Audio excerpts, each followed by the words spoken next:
Bible कहती जो मैं करना चाहता हूं वो नहीं कर पा रहा हूं, जो नहीं करना चाहता हूं वो कर रहा हूं। बोलो ये पाप की ताकत है। हां, समझ आ रही है कि नहीं? मैंने कहा समझ आ रही है कि नहीं? ये कौन सी ताकत है? ये पाप की ताकत। उसने कहा जो मैं करना चाहता हूं वो मैं नहीं कर पा रहा हूं, जो मैं नहीं करना चाहता वही कर रहा हूं। इसका मतलब शैतान जानता है कि अगर उसने आपको युद्ध लड़ने दिया और जीतने दिया, उसकी ग्रिप आपसे छूटेगी।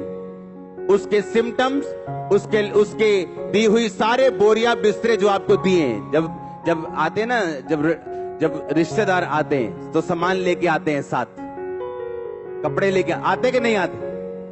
जब शैतान आता है वो बीमारियां लेके आता है, कलेश लेके आता है, असंतुष्टि लेके आता है। और जब ये जाता है अपने बोरिया बिस्तरा बांध के साथ लेके जाता है। लेकिन ये जाता कैसे, ये सोचने वाली बात।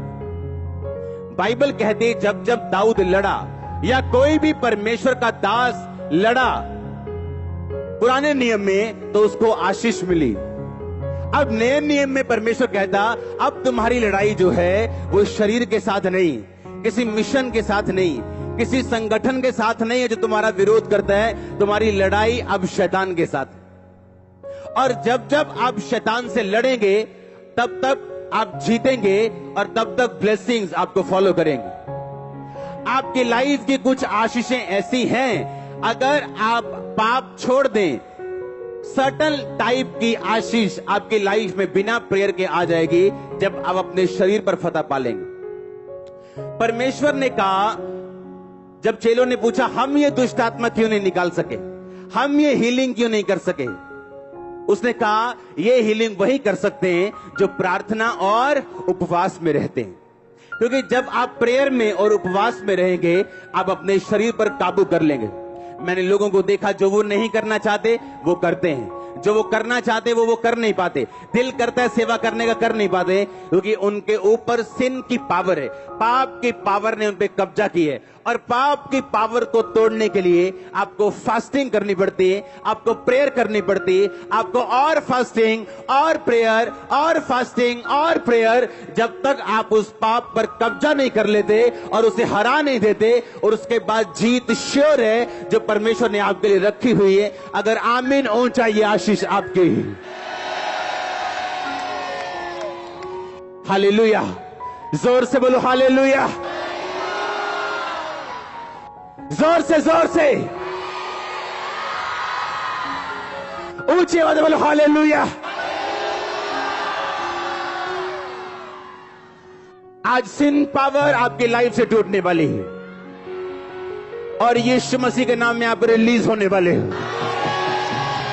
और यीशु मसीह के नाम में प्रार्थना में आप रिलीज होने वाले हो, फास्टिंग में आप रिलीज होने वाले हो। आमीन ऊंचा, आशीष ऊंची। मैंने कहा आमीन ऊंचा, आशीष ऊंची। हालेलुया, जोर से बोलो हालेलुया। आपको ध्यान से आज का वचन समझना है।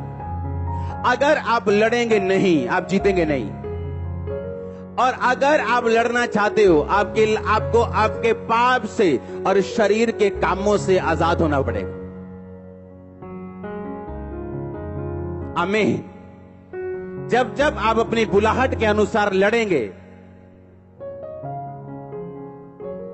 वो व्यभिचार हो सकता है जिससे आपकी लड़ाई हो, गंदा देखना हो सकता है जो आपकी कमजोरी हो, टीवी हो सकता है, झूठ बोलना हो सकता है, पैसा हो सकता है, चोरी हो सकता है, गंदगी हो सकता है, गंदे दोस्त हो सकते हैं। ये आपकी रुकावट है लड़ने में, ये आपको इनइफेक्टिव, ये आपको ऐसा हथियार बनाती जो धोत है, जिसकी धार कमजोर है।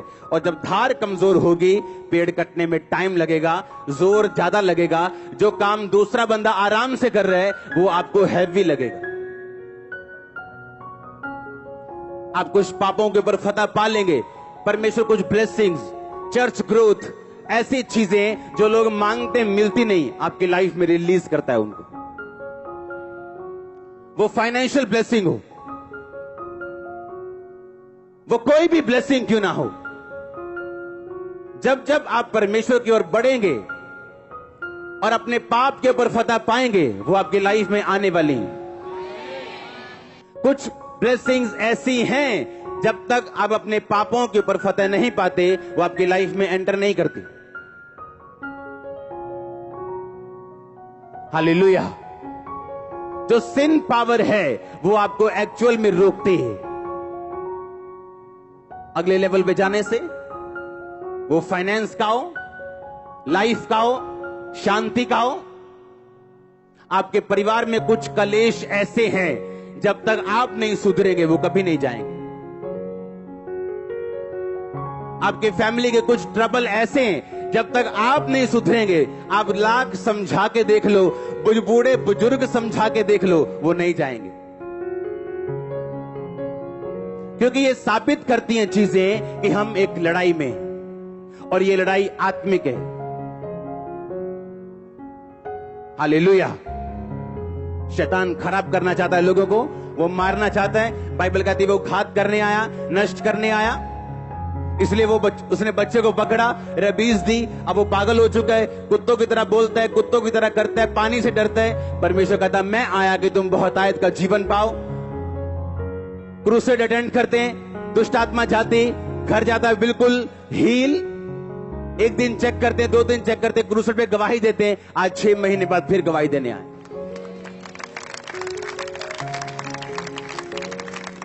तुम आत्माओं पे जिस दिन कब्जा कर लोगे, तुम अपनी लाइफ पे कब्जा कर लोगे। जिस दिन व्यभिचार की आत्मा पे कब्जा कर लोगे, उस दिन किसी आशीष पे भी कब्जा कर लोगे। जिस दिन चोरी की आत्मा पे कब्जा कर लोगे, उस दिन आशीष के ऊपर भी कब्जा कर लोगे। इसीलिए शैतान भरमाता है इन लल्लू लोगों को। हाँ, जब मुझे मालूम पड़ता है ये फलाना व्यभिचार में, ये वाला वर्कर व्यभिचार में, मुझे हंसी आती। मैंने कहा क्या कर रहे हो तुम अपना नुकसान कर रहे हो, तुम्हें मालूम नहीं, अभी तुम्हें बाद में मालूम होगा।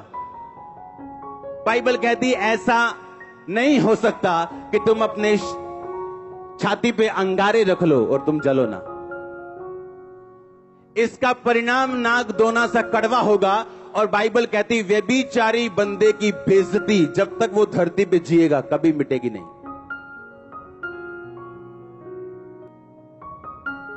कभी, नेवर। आज सैमसंग बोलो तो क्या याद आता है? व्यभिचार, दलीला आती है कि नहीं? उसके सारे अच्छे काम भूल गए, दलीला याद है। हालेलुया। जिंदगी आत्मिक है, बोलो पड़ोसी को ध्यान से कान में खोल के। आमीन। दाऊद अच्छा भला था, बाइबल कहती है उसको शत्रुओं से विश्राम मिला। अपनी से इतना विश्राम मिला कि अब उसे लड़ने जाने की भी जरूरत नहीं थी। अब वो अपने लोगों को लड़ने के लिए भेजता था और उसके लोग जीत के आते थे। नहीं तो राजा के बिना जीतना बड़ा मुश्किल। राजा के पुरुषार्थ और उसके हियाव से सेना जीतती थी। अब दाऊद उस लेवल पे आ गया था कि उसे खुद जाने की जरूरत नहीं, सेना भेजता था और सेना जीत के आती थी। अपना सेनापति योआब भेजता था और वो जीत के आता था। और लिखा जब वो आराम करने लगा और अपनी छत पे टहलने लगा, तो एक औरत को नंगा नहाते हुए देखा और उसको बुला के उसके साथ सोया। अब वो औरत प्रेग्नेंट हो गई। अब उसने कहा मैं इसको पाप को ढक दूंगा। अब उसने उसके पति को बुलाया जो सेना में था। कहता जा अपनी औरत के साथ जा, सो जा, जाके जा 10 दिन इसके साथ बिता, ताकि जब वो उसके साथ सोए तो उसका नाम ना लगे कि वो प्रेग्नेंट कहां से हो गई अगर वो सोया नहीं। पर वो सोया नहीं तो उसको मरवाना पड़ा उसको। तो परमेश्वर ने बुला के बोला मैंने तुझे सारी आशीषें दी, मैं और भी तुझको बहुत कुछ देने वाला था, पर अब तूने पाप किया। अब वही तलवार जो तूने इसके पति पे चलवा के मारा है तेरे घराने पे चलाई जाएगी। उसके बाद मालूम क्या हुआ? उसके बाद दाऊद के कितने बच्चे थे, उसका अपना बेटा उसकी अपनी बेटी के ऊपर मोहित हो गया। बाइबल कहती है उसके साथ रेप किया और उसके बाद उससे नफरत करने लगा। और उसके अपने भाई ने फिर अपने भाई को मारा अपनी बहन का रेप करने के कारण। अब आप सोचो, क्या प्रेयर बचा सकी उसे कि प्रभु मेरे घर में कोई अभी गुनाह ना हो, कोई परमेश्वर कलेश ना पड़े। आप कलेश नहीं रोक सकते अगर आप खुद पाप में हो तो, क्योंकि वो आत्माएं आपके घर को इफेक्ट करेंगी, आपके फाइनेंस को इफेक्ट करेंगी, आपके शरीर को इफेक्ट करेंगी। पास्टर्स लोगों को मैं बताना चाहता हूं जो ऑनलाइन है, लोगों की कंडीशन देख के कभी मत फैसला करो, कभी नहीं, कभी भी नहीं, नेवर। ऐसे लोग हैं जो मैंने गाते हुए देखे क्वायर में, और आगे आगे बोलेंगे पापा जी मेरे थायराइड है, और बाद में मालूम होता है इनकी फ्रेंडशिप थी यहीं पे किसी के साथ, और पापा प्रेयर कर रहे थायराइड पे। नो नो नहीं, ये वो वाला पापा नहीं। हालेलुया, जिसकी आंखें बंद हो।